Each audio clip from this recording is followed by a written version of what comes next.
Hello everyone, welcome to Lono Sapiens.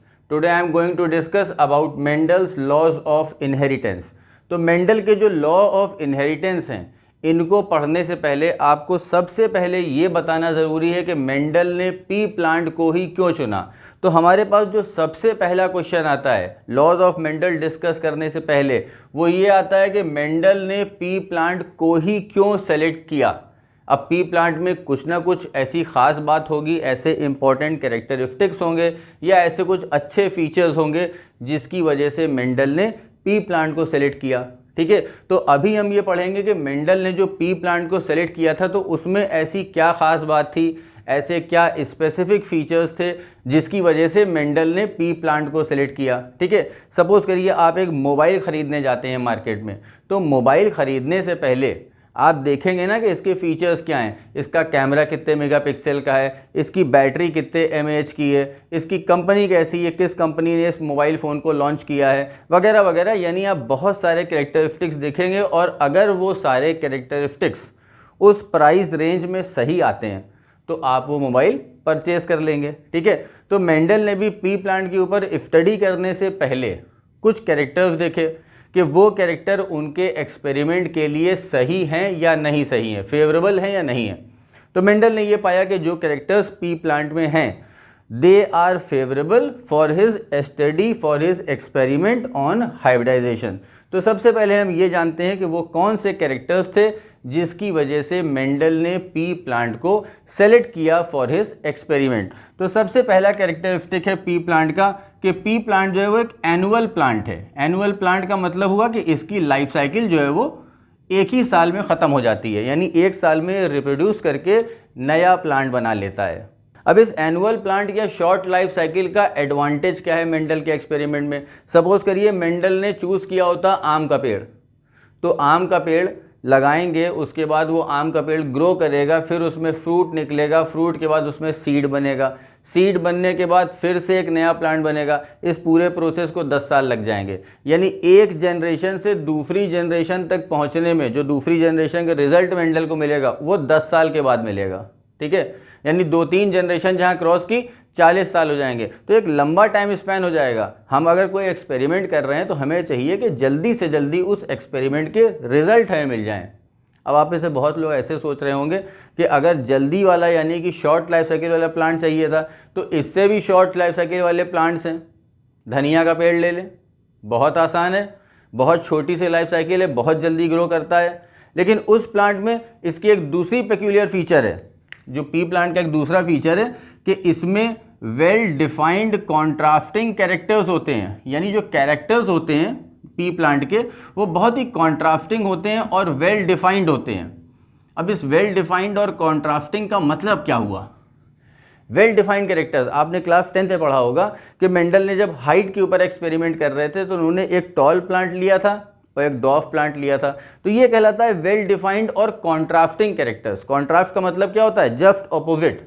ठीक है, तो अगर एक टॉल प्लांट और एक डॉफ प्लांट को क्रॉस कराएंगे तो अगली जनरेशन में पता चल जाएगा कि कौन सा कैरेक्टर दिखाई पड़ रहा है। अगर टॉल वाला आया तो हम समझ जाएंगे कि ये इस पेरेंट पे कैरेक्टर गया है, अगर डॉफ वाला आया तो हम समझ जाएंगे कि इस वाले पेरेंट पे कैरेक्टरिस्टिक गया है। लेकिन अगर धनिया का पेड़ ले लेंगे तो धनिया के पेड़ तो सब एक जैसे होते हैं, उनकी हाइट लगभग मोर और लेस सेम होती है, कोई वेल डिफाइंड कॉन्ट्रास्टिंग कैरेक्टर तो उसमें है ही नहीं।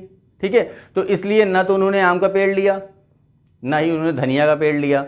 ठीक है, या इस जैसे बहुत से प्लांट हो सकते हैं। तो हर प्लांट में सारे फीचर्स अवेलेबल नहीं थे। पी प्लांट में बहुत सारे फीचर्स थे जो कि मेंडल के एक्सपेरिमेंट को फेवर कर रहे थे। जैसे ये मैंने बताया annual plant, short life cycle होती है, जल्दी रिजल्ट ऑब्टेन हो जाएगा। दूसरा, इसमें वेल डिफाइंड कॉन्ट्रास्टिंग कैरेक्टर्स होते हैं जिसकी वजह से एक्सपेरिमेंट करने के बाद जो रिजल्ट का ऑब्जर्वेशन होता है उसको रीड करने में आसानी होती है कि प्लांट में एक्चुअली कौन सा कैरेक्टर किस प्लांट से आया है। ठीक है, नेक्स्ट कैरेक्टर है availability of pure lines. Availability of pure lines, ये पॉइंट आप ज़रा ध्यान से समझिएगा कि प्योर लाइन का क्या मतलब होता है। प्योर लाइन का मतलब होता है होमोजाइगस। ये होमोजाइगस, ठीक है, होमोजाइगस का मतलब जो दो फैक्टर्स हैं, एलील्स हैं, ये सेम है, एक जैसे हैं। या ये भी होमोजाइगस है। अब ये जो ऊपर मैंने बनाया ये है होमोजाइगस डोमिनेंट और ये है होमोजाइगस रिसेसिव। ये जनरली मेरे ख्याल से आप लोग क्लास 10th में पढ़ चुके होंगे कि ये होमोजाइगस डोमिनेंट कहलाता है, ये होमोजाइगस रिसेसिव कहलाता है। डोमिनेंट हमेशा कैपिटल लेटर से लिखा जाता है और रिसेसिव स्मॉल लेटर से लिखा जाता है। तो इसमें प्योर लाइन का क्या मतलब है?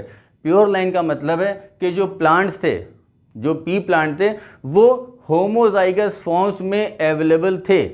अगर यही प्लांट हेट्रोजाइगस फॉर्म में अवेलेबल होते। हेट्रोजाइगस क्या है? हेट्रोजाइगस का मतलब ये, ठीक है। अब अगर प्लांट इस फॉर्म में अवेलेबल होता, यानी कि हाइब्रिड फॉर्म में अवेलेबल होता, तो फिर प्रॉब्लम क्या हो जाती? हमें ये समझ में नहीं आता क्रॉस करने के बाद कि प्लांट में अगर टॉल कैरेक्टर आ रहा है तो किधर से आ रहा है, ड्वार्फ आ रहा है तो किधर से आ रहा है, क्योंकि प्लांट तो हेट्रोजाइगस है। जो पेरेंट प्लांट है दैट इज हेट्रोजाइगस। तो अगर पेरेंट प्लांट हेट्रोजाइगस है तो उसमें तो टॉल और ड्वार्फ दोनों ही के कैरेक्टरिस्टिक हैं। तो हमें कंक्लूजन निकालने में प्रॉब्लम हो जाती है कि ये जो कैरेक्टर प्रोजेनी में आया है, नेक्स्ट जनरेशन में आया है, ये किधर से आया है। इसलिए चूंकि pure line, pure plant, homozygous plant P plant में अवेलेबल होते हैं, दैट्स वाई मेंडल ने इनको चुना। ठीक है, next point, can be grown and crafted easily. Can be grown and crafted easily, इस लाइन का क्या मतलब है? Can be grown and crafted easily बहुत ही आसान है। फर्स्ट है कैन बी ग्रोन, आसानी से ये ग्रो कर सकते हैं आप, इसका मेंटेनेंस में कोई प्रॉब्लम नहीं है। इसको कोई स्पेसिफिक फीचर नहीं चाहिए कि टेम्परेचर ऐसा होना चाहिए, क्लाइमेट ऐसा होना चाहिए या बहुत ज़्यादा इसको पानी चाहिए। यानी जो मेंटेनेंस और हैंडलिंग की प्रॉब्लम आती है जनरली प्लांट्स में, वो इसमें नहीं है। बहुत ही सीधा साधा सा प्लांट है, कहीं भी किसी भी नॉर्मल कंडीशन में ये ग्रो कर सकता है। ठीक है, क्रॉफ्ड ईजिली यानी इसमें जो पॉलिनेशन होता है वो बहुत आसानी से हो सकता है। अब पॉलिनेशन आसानी से कैसे हो सकता है इसको समझते हैं। इसके में जो फ्लावर्स होते हैं उसमें जो मेल रिप्रोडक्टिव पार्ट है यानी कि एंथर्स, जो फीमेल रिप्रोडक्टिव पार्ट है इसका जो गाइनोशियम पार्ट है, वो बहुत ही क्लियरली विजिबल होता है। ठीक है, यानी कि गाइनोशियम का जो ऊपर वाला पार्ट है स्टिग्मा, ये बहुत क्लियरली विजिबल होता है, अलग से दिखता है।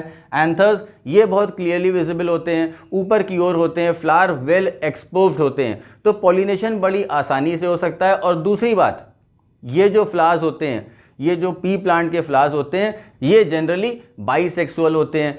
यानी एक ही प्लांट में आपको फ्लावर ऐसा मिलेगा जिसमें कि मेल पार्ट और फीमेल पार्ट्स दोनों ही प्रेजेंट हैं। अच्छा, सपोज करिए कि पी प्लांट जो है वो मेल फीमेल अलग अलग होते हैं।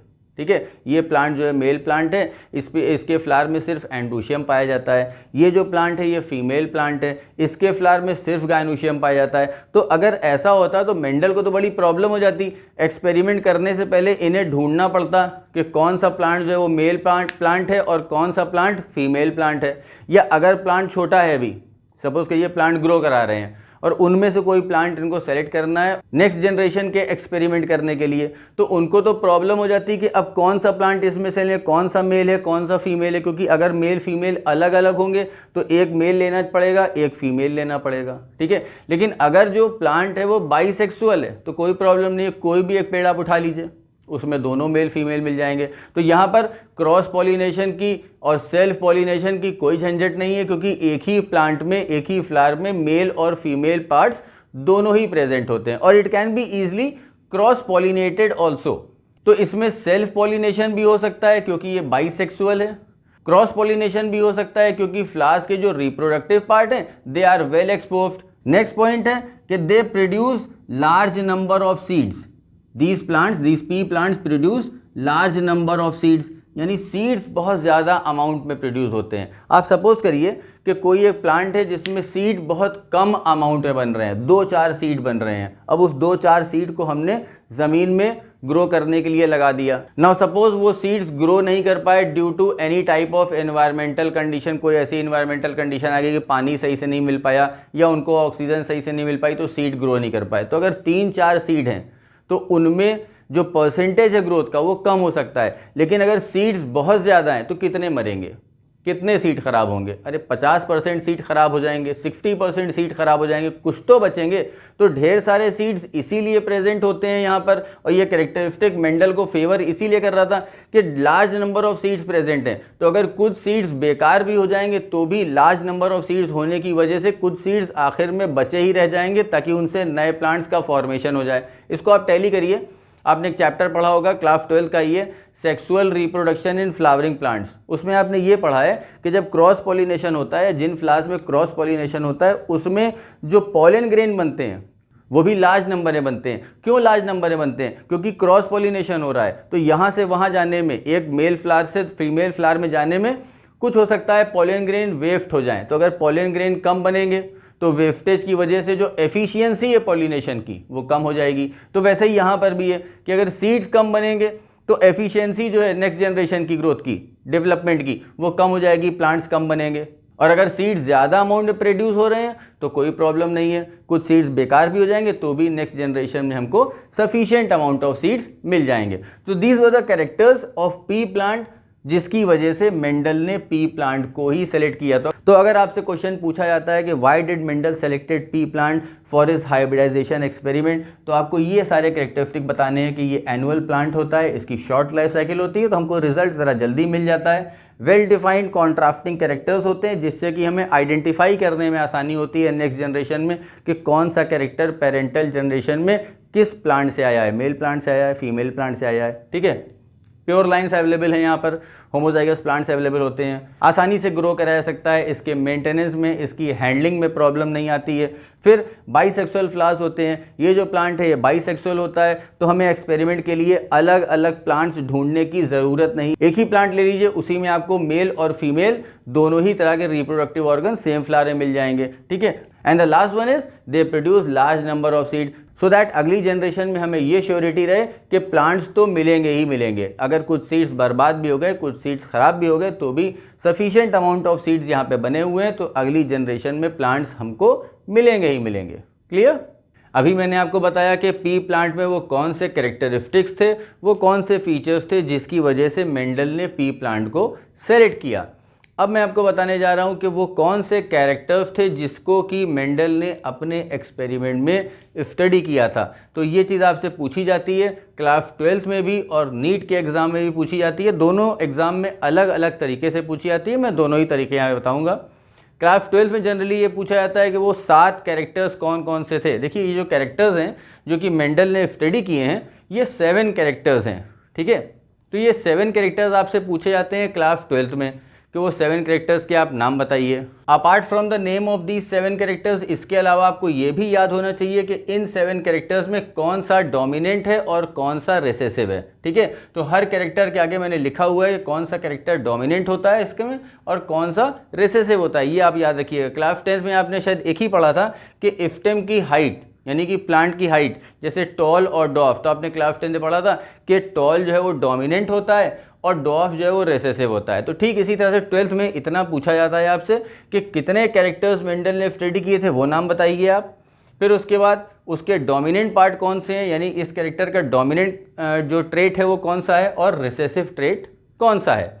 नेक्स्ट, नीट में थोड़ा सा पढ़ के पूछा जाता है। नीट में हालांकि ये क्वेश्चंस तो पूछे ही जाते हैं, इसके अलावा क्या पूछा जाता है, इसके अलावा जो एक चीज़ और है कि जो कैरेक्टर्स थे, ये जो 7 कैरेक्टर्स थे जो कि मेंडल ने स्टडी किए थे, वो किस किस क्रोमोसोम पे प्रेजेंट होते हैं। तो देखिए, मैंने यहाँ पे लिखा है जैसे फ्लावर कलर है, क्रोमोसोम नंबर 1 पे ये कैरेक्टर प्रेजेंट होता है।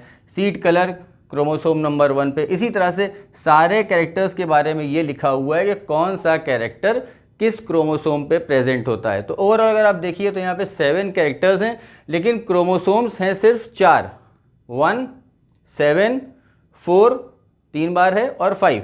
तो ओवरऑल 1, 4, 5, 7 ये 4 क्रोमोसोम्स हैं जिसमें कि 7 कैरेक्टर्स प्रेजेंट थे। अच्छा, जब क्रोमोसोम्स की बात आई है तो एक बात आपको और बता दूं कि पी प्लांट में जो टोटल क्रोमोसोम्स होते हैं वो 14 होते हैं। ये पॉइंट भी याद रखिएगा। पी प्लांट में जो टोटल क्रोमोसोम नंबर होता है 2n, दैट इज 14। ये याद रखिएगा कि कितने क्रोमोसोम्स टोटल पी प्लांट में होते हैं। और फिर उसके बाद वो कैरेक्टर्स जो कि मेंडल ने स्टडी किए थे, उसका डोमिनेंट पार्ट, रिसेसिव पार्ट, और फिर ये कैरेक्टर्स किस किस क्रोमोसोम्स पर प्रेजेंट होते हैं। ये जो टर्म है डोमिनेंट और रिसेसिव, ये आपने क्लास 10th में ये दोनों टर्म्स पढ़े हुए हैं। इसका एक दूसरा टर्म भी है, साइनोनिम भी है डोमिनेंट और रिसेसिव का, जो कि जनरली नीट में पूछा जाता है। जैसे दो टर्म्स हैं, वाइल्ड टाइप और म्यूटेंट टाइप। अभी जो वाइल्ड टाइप और म्यूटेंट टाइप है, इसका क्या मतलब है? वाइल्ड टाइप का मतलब है डोमिनेंट होता है और म्यूटेंट टाइप का मतलब होता है रिसेसिव। वाइल्ड को डोमिनेंट क्यों कहते हैं? वाइल्ड का मतलब जंगली, जंगल में जो फैला हुआ है। जंगल से अगर जंगल आपके सामने नाम लिया जाए तो आपको क्या समझ में आएगा? काफ़ी फैला हुआ एरिया, ठीक है। तो अगर वाइल्ड का मतलब यहाँ पे देखें कि वाइल्ड को डोमिनेंट क्यों कहते हैं? ऐसा कैरेक्टर जो कि मोस्टली पाया जा रहा है, ज़्यादा एरिया में फैला हुआ है, या ये कह लें कि इस कैरेक्टर के प्लांट्स काफ़ी ज़्यादा अमाउंट में पाए जाते हैं, तो इसको हम बोलते हैं वाइल्ड टाइप, या इसको आप डोमिनेंट भी कह सकते हैं, ठीक है। और म्यूटेंट टाइप का मतलब जो कि बहुत कम पाया जा रहा है। म्यूटेंट वर्ड आया है म्यूटेशन से, तो अगर हमारी बॉडी में म्यूटेशन होता है तो म्यूटेशन पूरे बॉडी में या पूरे डीएनए में या पूरे सेल्स में तो होता नहीं है, किसी एक छोटे से पार्ट में होता है। तो अगर छोटे से पार्ट में म्यूटेशन हो रहा है तो दैट मीन्स म्यूटेंट का मतलब वो जो कि बहुत कम पाया जा रहा है, ऐसा कैरेक्टर जो कि बहुत कम पाया जा रहा है, तो that is known as recessive character. तो ये पॉइंट आप कंफ्यूज मत करिएगा कि डोमिनेंट को ही वाइल्ड टाइप कहते हैं और रिसेसिव को म्यूटेंट टाइप कहते हैं। अब एक पॉइंट और पूछा जाता है कि मेंडल के सक्सेस के पीछे रीज़न क्या था? मेंडल ने जो अपने एक्सपेरिमेंट में सक्सेस पाई थी, उसका मेन रीज़न क्या था? तो पहला रीज़न तो ये हो सकता है कि मेंडल ने जो प्लांट चुना था वही सबसे अच्छा प्लांट था, उसमें सारे कैरेक्टर्स थे, तो आधा पार्ट तो उनका सक्सेस का पहले ही तय हो गया था कि उन्होंने जो मटेरियल चुना था वो बहुत बेहतर था। जो पी प्लांट चुना था वो 100% हाइब्रिडाइजेशन एक्सपेरिमेंट के लिए सही था। मटेरियल तो चुन लिया, लेकिन एक्सपेरिमेंट भी तो होना चाहिए। अब मान लीजिए हम बहुत अच्छी क्वालिटी का बासमती राइस ले आए, यानी हमने मटेरियल तो बहुत अच्छा चुन लिया है, हमको बनाना ही नहीं आता। अब जब बनाना नहीं आता तो चावल कैसा हो, गीला हो जाएगा या सूखा रह जाएगा, टाइट रह जाएगा, हार्ड हो जाएगा, ख़राब हो सकता है, जल सकता है। तो मटेरियल सेलेक्ट करना ही सबसे इम्पॉर्टेंट चीज़ नहीं है। मटेरियल सेलेक्ट करने के बाद उसके ऊपर जो एक्सपेरिमेंट हम कर रहे हैं क्या वो सही है? वही चीज़ यहाँ पर देखते हैं कि reason for the success of Mendel in his experiment. तो जो सबसे पहला रीज़न था मेंडल के सक्सेस का वो ये था कि मेंडल ने अपने एक्सपेरिमेंट के दौरान एक टाइम में एक ही कैरेक्टर को ऑब्जर्व किया। एक टाइम में 10 कैरेक्टर या 4 कैरेक्टर या 5 कैरेक्टर को ऑब्जर्व नहीं किया। इसके लिए मैं आपको एग्जांपल देता हूँ। सपोज करिए आपके कोई फ्रेंड के कैरेक्टर्स आपको टैली करवाने हैं उसके पेरेंट्स से, ठीक।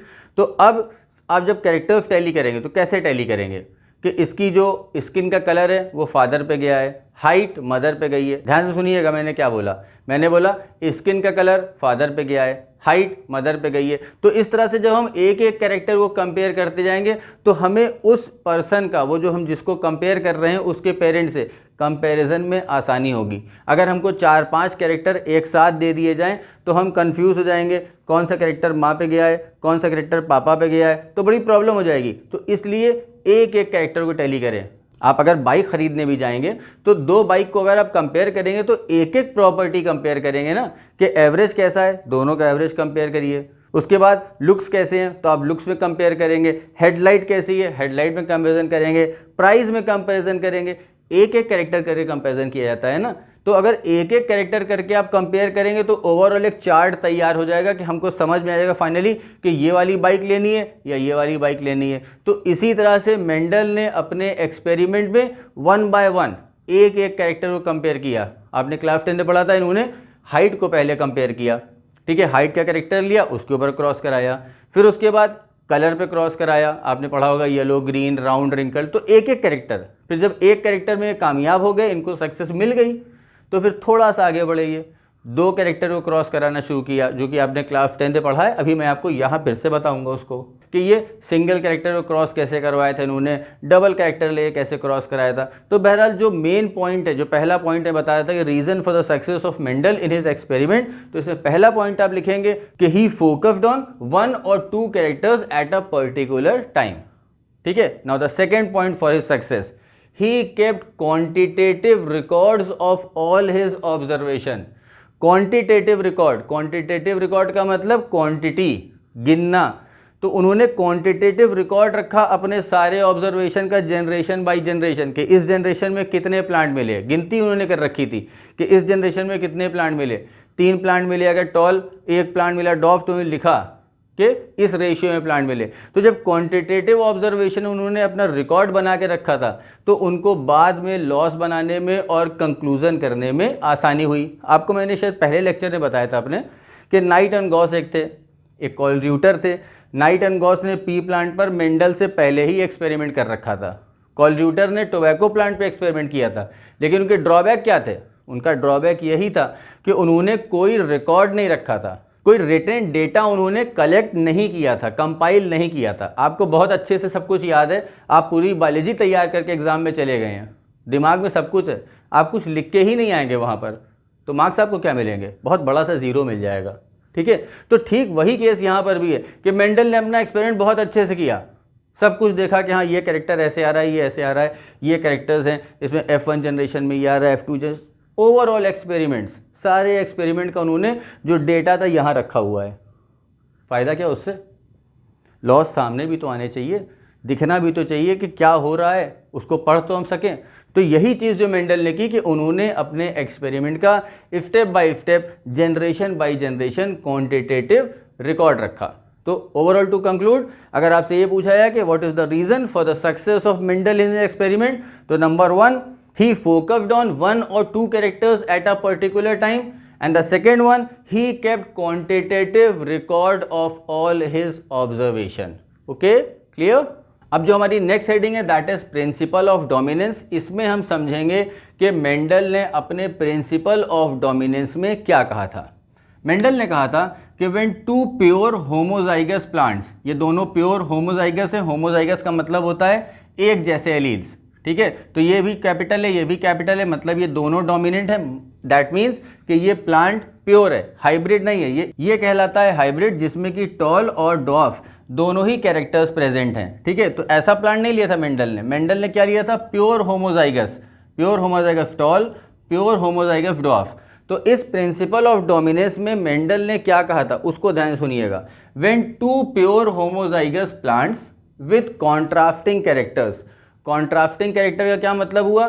Just opposite character. कॉन्ट्रास्ट का मतलब ही होता है उल्टा। अगर हम कॉन्ट्रास्ट कपड़े पहनेंगे तो व्हाइट शर्ट पे ब्लैक पैंट पहनेंगे, ये कहलाता है कॉन्ट्रास्ट। मैचिंग नहीं, मैचिंग का मतलब तो होता है सेम। तो एक प्लांट इन्होंने लिया था टॉल प्लांट और दूसरा इन्होंने लिया था डॉर्फ। ये दोनों ही प्लांट जो थे टॉल और डॉर्फ, ये होमोजाइगस थे, प्योर प्लांट थे। ये क्या था? Parental generation. तो ये 2 पेरेंट्स लिए थे, होमोजाइगस, प्योर होमोजाइगस और विथ कॉन्ट्रास्टिंग कैरेक्टर्स। तो अब मेंडल ने इसमें क्या कहा था? When 2 pure homozygous plants with contrasting characters are crossed, जब इनको क्रॉस कराया जाएगा तो F1 जनरेशन में जो रिजल्ट आएगा वो कैसा होगा। अब यहाँ जो मैं बोलने जा रहा हूँ उसको आप ध्यान से सुनिएगा। मेंडल ने कहा था कि F1 जनरेशन में जो कैरेक्टर एक्सप्रेस होगा उसको डोमिनेंट कैरेक्टर बोलेंगे, यानी F1 जनरेशन में जो कैरेक्टर दिखाई पड़ेगा वही कैरेक्टर डोमिनेंट कैरेक्टर होगा। तो F1 जनरेशन में जो कैरेक्टर दिखाई पड़ा यानी प्लांट कैसा था? प्लांट टॉल था।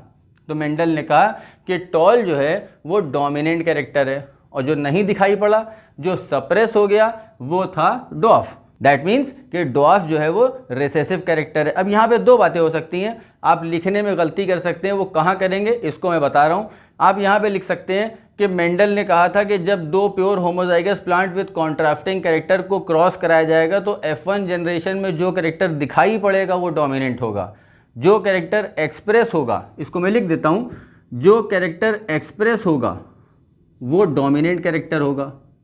ठीक है, इसको आप ऐसा ही बोल सकते हैं कि जो कैरेक्टर डोमिनेंट होगा वो कैरेक्टर ही एक्सप्रेस करेगा। तो बात तो एक ही है कि जो कैरेक्टर डोमिनेंट होगा वही तो एक्सप्रेस होगा ना, या फिर जो एक्सप्रेस होगा वही डोमिनेंट होगा। तो आपको लग रहा होगा दोनों स्टेटमेंट तो सेम है, लेकिन इसमें एक गलती है।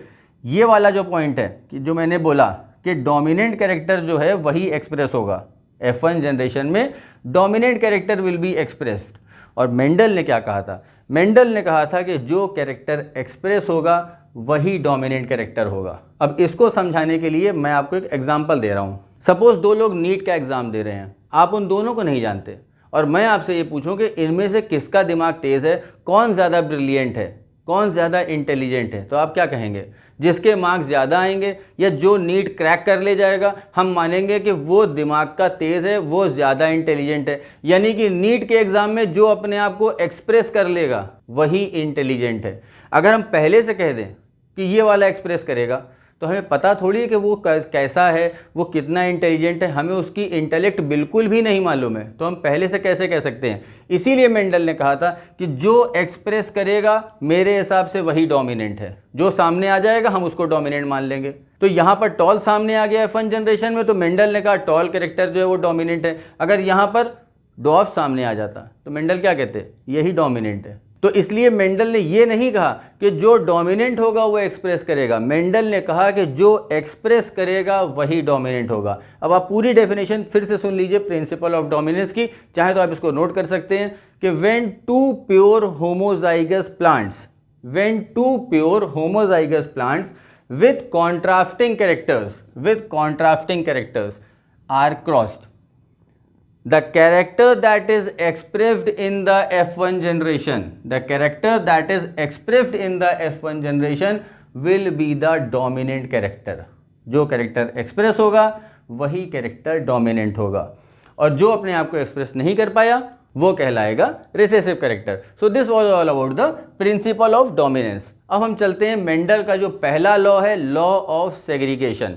इसमें समझते हैं मेंडल ने क्या कहा था। मेंडल का फर्स्ट लॉ ऑफ सेग्रीगेशन, इसको बोलते हैं law of purity of gametes. Law of purity of gametes इसी लॉ का दूसरा नाम है। तो अब ये समझते हैं मेंडल ने लॉ ऑफ सेग्रीगेशन या law of purity of gametes में क्या कहा था। मेंडल ने कहा था कि जब F1 हाइब्रिड, ये हाइब्रिड है, ये जो प्लांट आपको दिख रहा है ये हाइब्रिड है। हाइब्रिड का मतलब जिसमें दोनों ही कैरेक्टर्स प्रेजेंट हो। टॉल तो है लेकिन इसमें डॉर्फ का कैरेक्टर भी प्रेजेंट है। डॉर्फ दिख नहीं रहा है वो एक अलग चीज़ है, क्योंकि उसको डोमिनेंट ने सप्रेस कर रखा है, लेकिन ये है तो हाइब्रिड। तो मेंडल ने कहा अपने लॉ ऑफ सेग्रीगेशन में कि जब दो F1 हाइब्रिड को सेल्फ क्रॉस कराया जाएगा, आपस में क्रॉस करा दिया जाएगा, ये दोनों एक ही जैसे हैं। जो यहाँ पर प्लांट बने थे, आप यहाँ ये मत सोचिएगा कि टॉल और डॉर्फ को क्रॉस कराया गया तो एक ही प्लांट बना, कई सारे प्लांट बने होंगे। तो जितने भी प्लांट बने होंगे वो सब ऐसे ही होंगे, ठीक है। जैसे आपको मैंने ये बताया था कि पी प्लांट में कई सारे सीड्स बनते हैं, तो कई सारे प्लांट्स यहाँ बने होंगे। तो यहाँ पे ये मतलब नहीं है कि एक ही प्लांट बना होगा, लेकिन जितने बने होंगे वो सब ऐसे ही होंगे। तो इन्हीं में से, ये जो कई सारे प्लांट बने हैं, इन्हीं में से दो प्लांट को ले लिया गया F1 हाइब्रिड्स, और इन दोनों को सेल्फ क्रॉस करा दिया गया। जब इन दोनों को सेल्फ क्रॉस करा दिया गया तो रिजल्ट क्या आया। अब मेंडल को इसमें रिजल्ट क्या दिखा और लॉ ऑफ सेग्रीगेशन इसको क्यों कहा गया। इसमें मेंडल ने कहा था कि गैमीट फॉर्मेशन के टाइम में जब इसके गैमीट्स बनते हैं तो दोनों ही एलील्स अलग अलग हो जाते हैं। टॉल अलग हो गया और डॉर्फ वाला एलील अलग हो गया। यहाँ भी देखिए आप, टॉल अलग हो गया, डॉर्फ वाला एलील अलग हो गया, सेग्रीगेट कर गया, ठीक है, सेग्रीगेट कर गया। अब ये सेग्रीगेट करके मैंने इस वाले को यहाँ लिखा हुआ है और इस वाले को यहाँ लिखा हुआ है, ठीक है। तो अब जब इनको क्रॉस कराया, ये कौन वाले थे, F1 थे, ठीक है। अब इस F1 को, ये F1 के गैमीट्स एक प्लांट के, ये दूसरे प्लांट के, जब ये क्रॉस करेंगे तो रिजल्ट जो आएगा वो F2 जनरेशन आएगा, ठीक है। अब देखते हैं F2 जनरेशन में क्या रिजल्ट आ रहा है। कैपिटल T, यहाँ पे दो कैपिटल T आ जाएंगे, ठीक है। यहाँ पर कैपिटल T स्मॉल t, ये कैपिटल T स्मॉल t आ गया, क्लियर। यहाँ पे कैपिटल T स्मॉल t, ये कैपिटल T स्मॉल t हो गया। यहाँ पर आप देखिए स्मॉल t स्मॉल t, ये स्मॉल t हो गया। अब प्लांट कैसे दिख रहे हैं, तीन प्लांट तो आपको दिख रहे हैं, ये वाला और ये वाला। ये तीनों आपको दिख रहे हैं टॉल, और ये वाला कैसा दिख रहा है, ये दिख रहा है डॉर्फ। तो तीन प्लांट आपको दिखेंगे टॉल और एक प्लांट आपको दिखेगा डॉर्फ। दिख रहा है, दिखने का मतलब जेनेटिक्स में टर्म इसका है फिनोटाइप। फिनोटाइप का मतलब होता है एक्सटर्नल अपीयरेंस। तो फिनोटाइप वर्ड से ही एक टर्म यहां पर आया है फिनोटिपिक रेशियो। फिनोटिपिक रेशियो का मतलब जो दिख रहा है, जो कैरेक्टर दिख रहे हैं वो किस रेशियो में है। तो तीन प्लांट टॉल हैं और एक प्लांट डॉर्फ है, तो the phenotypic ratio will be 3:1। अच्छा, जैसे मैंने आपको बताया था कि यहाँ पर एक टॉल प्लांट नहीं बन रहा है, जितने भी बन रहे हैं वो सारे के सारे टॉल हैं। तो वैसे ही आप यहाँ ये मत समझिएगा कि इन दोनों प्लांट को क्रॉस कराने के बाद सिर्फ 4 प्लांट बन रहे हैं, सॉरी 4, ठीक है, सिर्फ 4 प्लांट बन रहे हैं, 4 नहीं बन रहे हैं। अगर 400 भी बन रहे होते तो उसमें भी 300 जो है वो टॉल होते और 100 प्लांट जो है वो डॉफ होते। तो ये रेशियो है, ये परसेंटेज है, ये कोई गिनती नहीं है, एग्जैक्ट नंबर नहीं है। यहाँ पे इसका मतलब है 3:1 रेशियो का कि जितने भी प्लांट बनेंगे उसमें 33.33% जो होगा वो डॉफ प्लांट का होगा और रेस्ट जो बचे वो सब टॉल प्लांट होंगे। तो रेशियो 3:1 आएगा। तो ये गिनती नहीं है कि सिर्फ 4 प्लांट बनेंगे, जितने भी प्लांट बनेंगे उनमें से 3:1 के रेशियो के हिसाब से 3 टॉल और 1 डॉफ प्लांट दिखाई पड़ेगा। तो ये तो था फिनोटाइपिक रेशियो। अब एक और टर्म इसमें लिखा रहता है जीनोटाइपिक रेशियो। जीनोटाइपिक रेशियो का मतलब होता है जीनोटाइप कैसा है। जीनोटाइप कैसा है मतलब जीन्स कैसे हैं। इसको आप देखिए, एक प्लांट जो है वो ऐसा दिख रहा है आपको, प्योर होमोजाइगस। 2 प्लांट आपको ऐसे दिख रहे हैं, हाइब्रिड। ये दो प्लांट आप देखिए हाइब्रिड दिख रहे हैं, एक आपको प्योर टॉल प्लांट दिख रहा है और एक प्लांट आपको दिख रहा है सबसे नीचे, यहाँ पर देखिए प्योर होमोजाइगस रिसेसिव। ठीक है, तो जीनोटाइपिक रेशियो क्या आया 1:2:1। ये 1:2:1 क्या है, ये जीनोटाइपिक रेशियो है। यानी प्लांट्स के जो जीनोटाइप है वो किस हिसाब से है, 25% जो प्लांट है वो प्योर टॉल है, 50% प्लांट जो है वो हाइब्रिड टॉल है और रेस्ट जो 25% प्लांट हैं वो प्योर होमोजाइगस कह लीजिए उसको आप, वो रिसेसिव प्लांट हैं या डॉफ प्लांट हैं। अब इस लॉ को लॉ ऑफ सेग्रीगेशन या law of purity of gametes क्यों कहते हैं, इसको समझिए। इसको आप यहाँ से समझिए कि यहाँ जो प्लांट बन रहा था हाइब्रिड, जिसमें कि टॉल और डॉफ दोनों थे, लेकिन दिख रहा था सिर्फ टॉल, टॉल सिर्फ दिख रहा था। ठीक है, अब इसको एक एग्जाम्पल आपको देता हूँ। मान लीजिए मैं और मेरे फादर ये दोनों एक रूम में बैठे हुए हैं जहाँ पर टीवी चल रही है। ठीक है, तो जब तक पापा बैठे हुए हैं तब तक वो अपनी मर्जी का चैनल देखेंगे, अपनी मर्जी की बातें करेंगे, जो उनको बोलना है बोलेंगे। हम उस वक्त नहीं बोलेंगे। क्यों? क्योंकि उस वक्त रूम के अंदर वो डोमिनेंट हैं, हम रिसेसिव हैं। तो वो अपने आप को एक्सप्रेस करेंगे, वो जो बोलेंगे हम जी जी यस यस करते चले जाएंगे। ठीक है, तो वहाँ पर वो डोमिनेंट हैं, हम रिसेसिव हैं। इसका ये मतलब तो नहीं है कि पापा बैठे थे यानी उनका असर, जो डोमिनेंट असर था, उसकी वजह से हम बोलना भूल गए, यानी हम अपने आप को एक्सप्रेस करना भूल गए। हम अपने आप को एक्सप्रेस करना नहीं भूले हैं, हम एक्सप्रेस अपने आप को कर नहीं पा रहे हैं due to the presence of dominant character. यानी कि यहाँ पर भी जो डॉफ कैरेक्टर है वो अपने आप को एक्सप्रेस कर तो सकता है, वो अपनी एक्सप्रेस करने की पावर को खोया नहीं है, सिर्फ डोमिनेंट की वजह से वो अपने आप को एक्सप्रेस नहीं कर पा रहा है। अब देखिए यहाँ पर गैमीट फॉर्मेशन में टॉल और डॉफ दोनों अलग अलग हो गए, तो बस इसी अलग होने को हम बोलते हैं सेग्रीगेट होना, सेग्रीगेशन। इसी वर्ड से नाम पड़ा है लॉ ऑफ सेग्रीगेशन। अब law of purity of gametes. Purity of gametes इसको क्यों कहते हैं? सपोज करिए मेरा एक फ्रेंड है जिसको पढ़ने की बहुत अच्छी आदत है, दिन भर पढ़ता रहता है, रात भर पढ़ता रहता है, क्या पढ़ता है पता नहीं, लेकिन पढ़ता रहता है। तो अगर वो दिन भर रात भर पढ़ता रहता है और मैं उसके साथ साल भर तक रह रहा हूँ, लेकिन फिर भी मुझे पढ़ाई की लत नहीं लगी, मुझे पढ़ाई की आदत नहीं लगी, यानी हम उसके साथ तो हैं लेकिन फिर भी उसका असर नहीं ले पाए, तो वही चीज़ यहाँ पर भी है। डॉफ कैरेक्टर टॉल कैरेक्टर के साथ तो था, लेकिन टॉल कैरेक्टर ने अपना कोई भी असर डॉर्फ के ऊपर छोड़ा नहीं है। ये कह लीजिए डॉर्फ जो है वो टॉल कैरेक्टर का कोई भी असर उसने नहीं लिया, वो अपने आप में प्योर रहा। जैसे मैं हूँ कि मेरा दोस्त हमेशा पढ़ता रहता था लेकिन उसका कोई असर मेरे ऊपर नहीं आया, तो मैं अपने आप में प्योर हो गया कि उसका कोई असर मैं नहीं लूँगा। मैं जैसा था पहले मैं वैसा आज भी हूँ। साल भर तक उसके साथ रहा कि वो खूब पढ़ता था लेकिन उसका कोई भी असर मेरे ऊपर नहीं आया, तो मैं अपने आप में प्योर रहा कि जैसे मैं पहला था वैसे ही मैं आज भी हूँ, मेरे अंदर कोई चेंजेस नहीं आए हैं। सेम एज इट इज़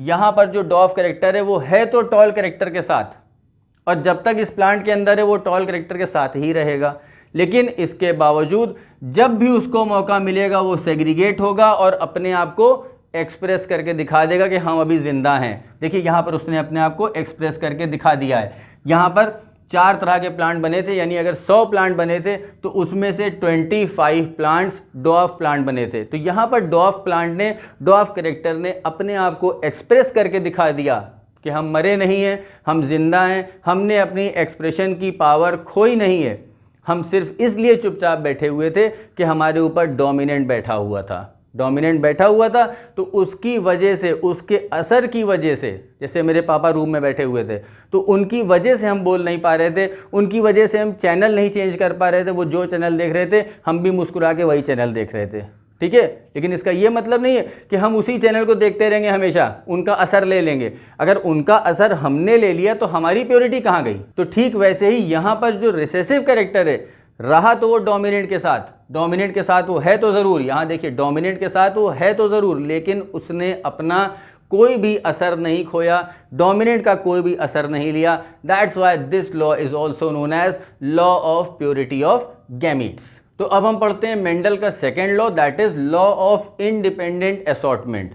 इस लॉ को शुरू करने से पहले आपको एक बात बता दूं कि ये जो लॉ है, इससे और इसके पहले वाले लॉ में यानी लॉ ऑफ सेग्रीगेशन में या प्रिंसिपल ऑफ डोमिनेंस में मेन डिफरेंस क्या है। पिछले दोनों जो मैंने बताया आपको, प्रिंसिपल ऑफ डोमिनेंस या जो पहला लॉ था लॉ ऑफ सेग्रीगेशन, इसमें मेंडल ने एक ही कैरेक्टर को कंसीडर किया था, that is height of the plant, यानी कि टॉल है प्लांट या डॉफ है।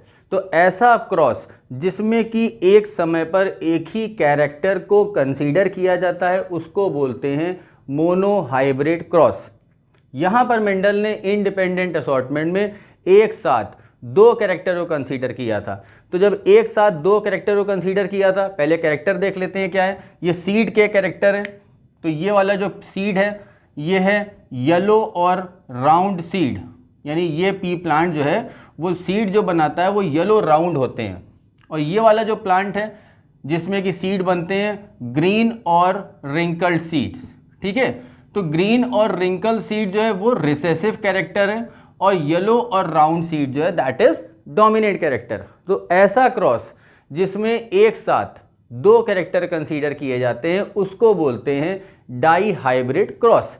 That means law of independent assortment is based on dihybrid cross, एक साथ दो कैरेक्टर को कंसीडर किया गया है। अब देखते हैं इस लॉ में क्या है। जैसे कि आपको मैंने बताया था प्रिंसिपल ऑफ डोमिनेंस, तो प्रिंसिपल ऑफ डोमिनेंस में क्या कहा गया था कि जब दो pure homozygous plant with contrasting character are crossed, यही बोला था ना मैंने कि जब दो pure homozygous plant with contrasting character are crossed, the character that is expressed in the F1 generation will be the dominant character। यही लाइन मैं यहाँ पर अप्लाई करने जा रहा हूँ, ध्यान से देखिएगा। ये जो येलो है, येलो सीड का कलर जो है वो येलो है और सीड का जो शेप है वो राउंड है। दूसरा प्लांट जो है उसमें सीड का कलर ग्रीन है और सीड का जो शेप है दैट इज रिंकल। तो यहाँ पर जो प्लांट है येलो आप देखिए तो ये प्योर होमोजाइगस है, राउंड ये भी प्योर होमोजाइगस है, green this is also pure homozygous but recessive, wrinkled this is also pure homozygous but wrinkled, ठीक है। तो अब आप देखिए कि यहाँ पर जो दो प्लांट हैं ये दोनों प्योर होमोजाइगस हैं, जो प्रिंसिपल ऑफ डोमिनेंस से बोला गया था कि दो प्योर होमोजाइगस प्लांट। फिर आगे क्या था, with contrasting character, opposite character वाले। तो यहाँ पर सीड का कलर येलो है और यहाँ पर सीड का कलर ग्रीन है, कॉन्ट्रास्टिंग कैरेक्टर। यहाँ पर सीड का जो शेप है वो राउंड है और वहाँ पर सीड का शेप रिंकल्ड है, अगेन कॉन्ट्रास्टिंग कैरेक्टर।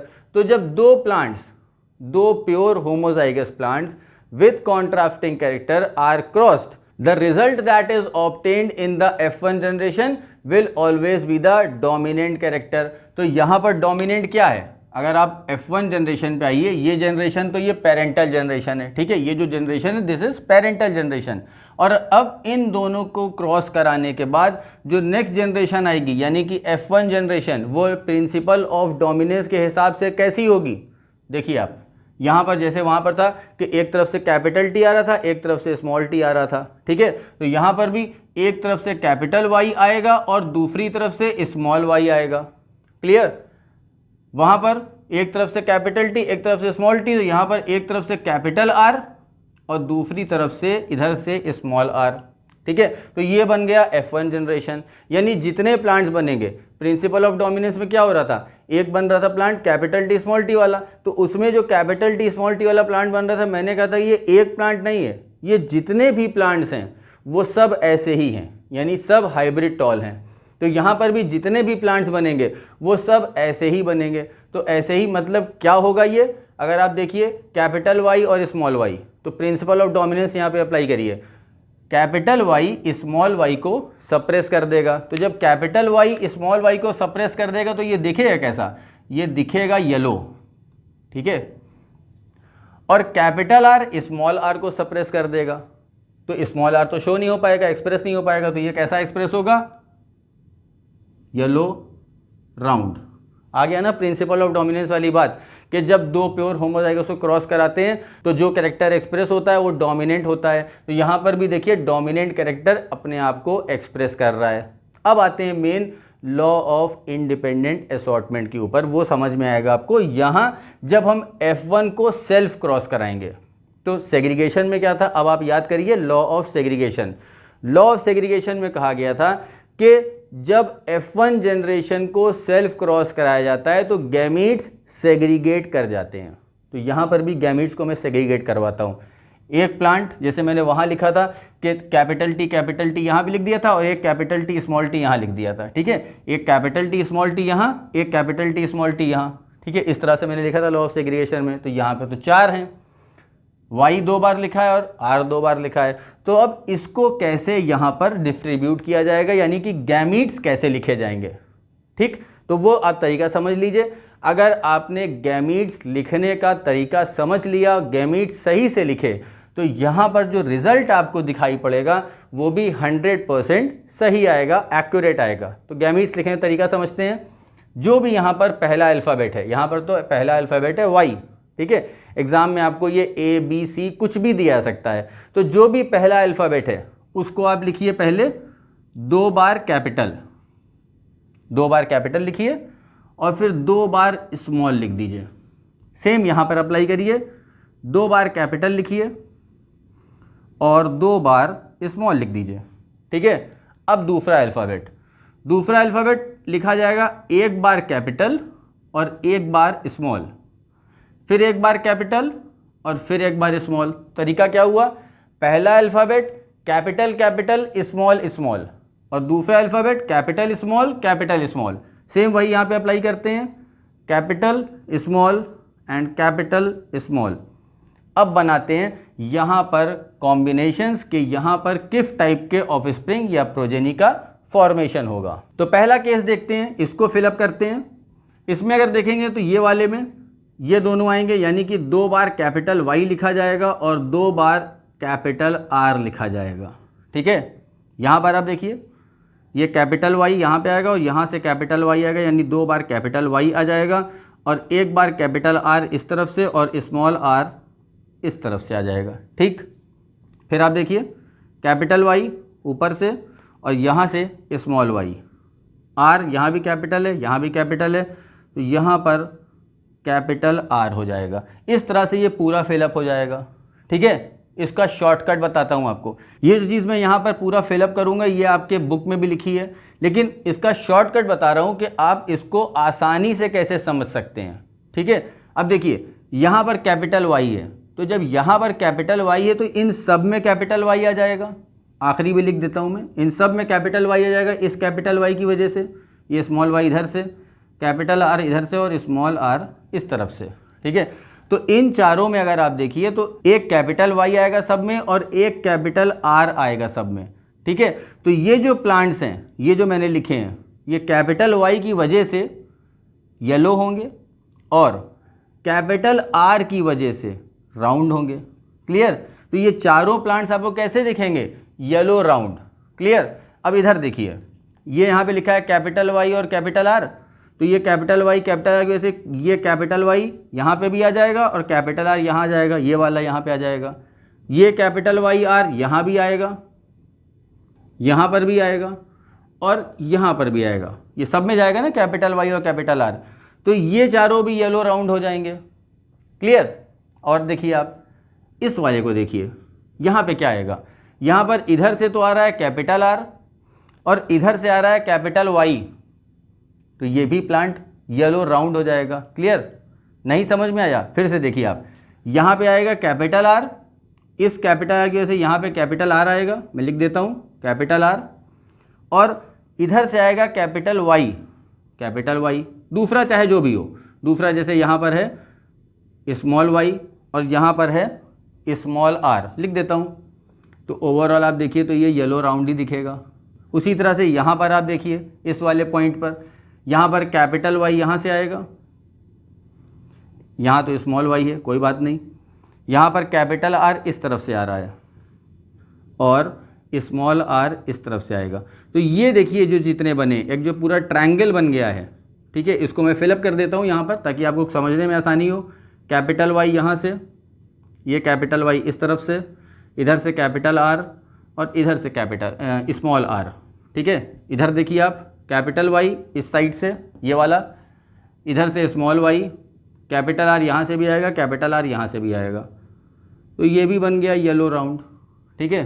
इधर देखिए आप, यहाँ पर कैपिटल वाई इस साइड से आ रहा है, स्मॉल वाई यहाँ पे है ऊपर, यहाँ पर कैपिटल आर और यहाँ पर स्मॉल आर।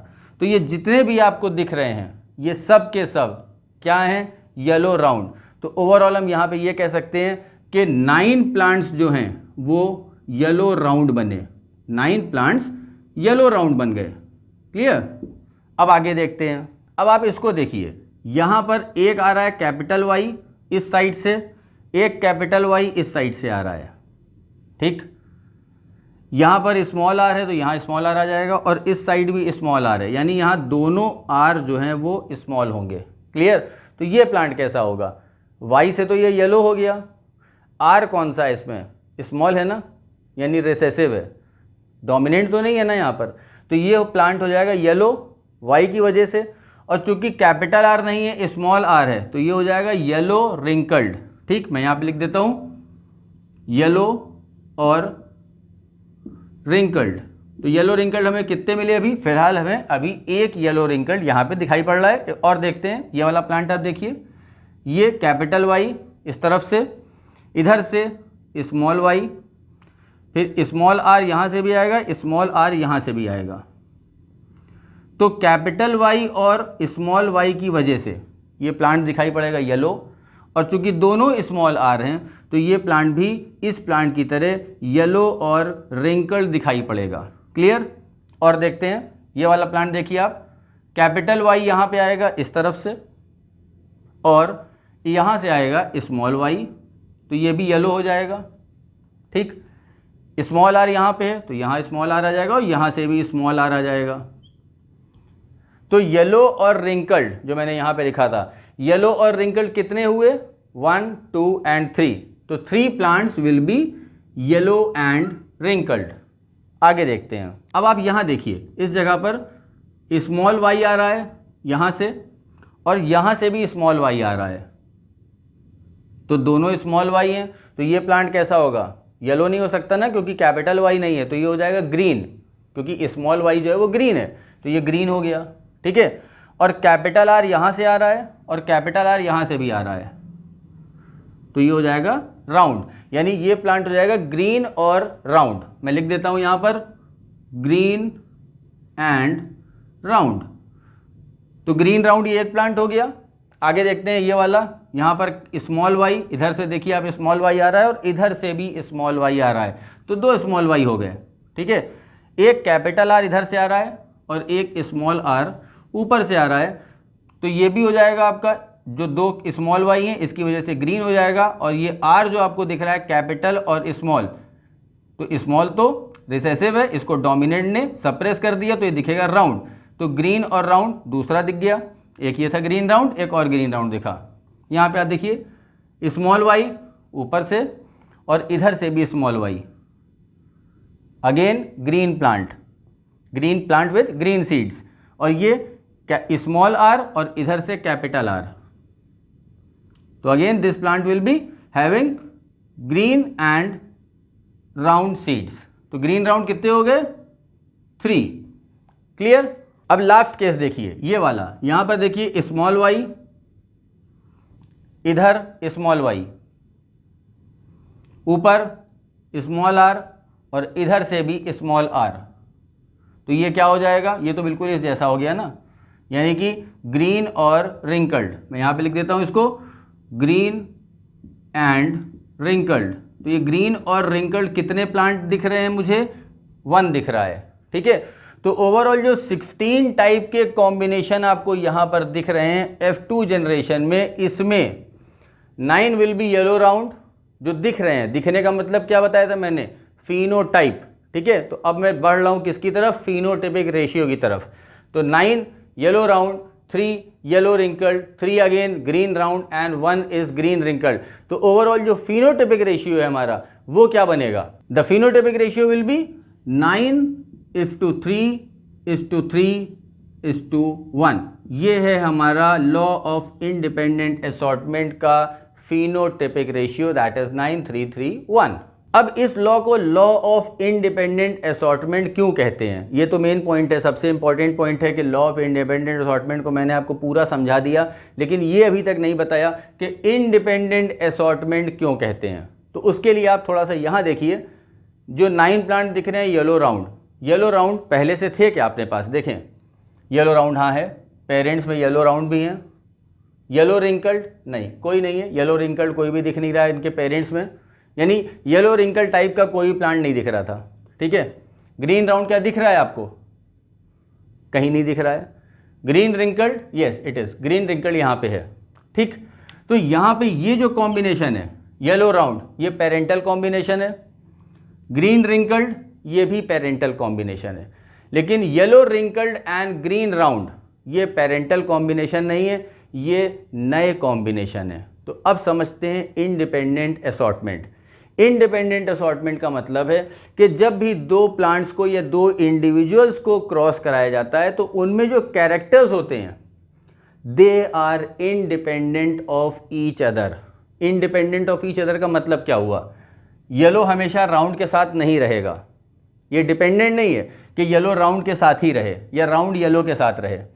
ग्रीन हमेशा रिंकल के साथ नहीं रहेगा, ये दोनों एक साथ नहीं रहेंगे, ये कोई ज़रूरी नहीं है, साथ में रह भी सकते हैं, साथ में नहीं भी रह सकते हैं, means they are independent. Means all these 4 yellow round green wrinkled they are independent of each other and they can combine with any other character to give rise to a new combination.